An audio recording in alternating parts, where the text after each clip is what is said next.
Hello అండి, ఎలా ఉన్నారు అందరూ? నేనైతే చాలా చాలా చాలా చాలా ఎక్సైటెడ్గా ఉన్నా.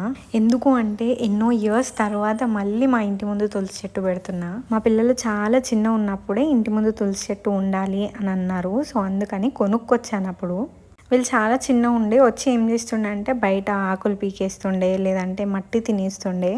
వాళ్ళకి తెలియక చెట్టు పీకేశారు. దాని తర్వాత పెట్టిన చెట్టు రాలేదు.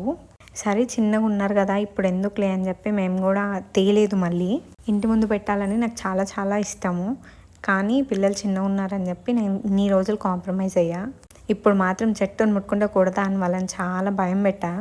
మా చిన్నోడైతే చాలా ఎగ్జైటెడ్ ఉన్నాడు. స్మెల్ చూడాలంటే నోరు తెరిచిండు. చెట్టు మొత్తం వంగి స్మెల్ చూస్తుంటే అలా చేయకూడదు అని చెప్పి ఆకు మాత్రం చించి ఇచ్చాను. నాకంటే వీళ్ళ ఎగ్జైట్మెంట్ మామూలుగా లేదు. నేనే పెడతాను అక్క చెల్లెలు కొట్టుకున్నారు ఇంతసేపు. ఫైనల్గా మనవే డామినేట్ చేస్తుంది. ఇప్పుడు ఫైనల్గా వాళ్ళ డాడీ పిల్లలు అందరు కలిసి చెట్టునైతే పెట్టేశారు. కొత్తది ఎందుకులే, పాతది ఉంది కదా అని పాత దాంట్లోనే చెట్టు పెట్టేశాము. మేము మాత్రమే పెట్టుకున్నామని తన్వి చాలా హర్ట్ అయ్యి చిన్న చెట్టు పెట్టిందనమాట పక్కన. ఇంటి ముందు తులసి చెట్టు ఉంటే ఒక మంచి వైబ్ వస్తుంది. ఇన్ని రోజులకి ఫైనలీ మా ఇంటి ముందు తులసి చెట్టు నాటేశాం. ఈ వీడియో మీకు నచ్చినట్లయితే తప్పకుండా లైక్ చేసి సబ్స్క్రైబ్.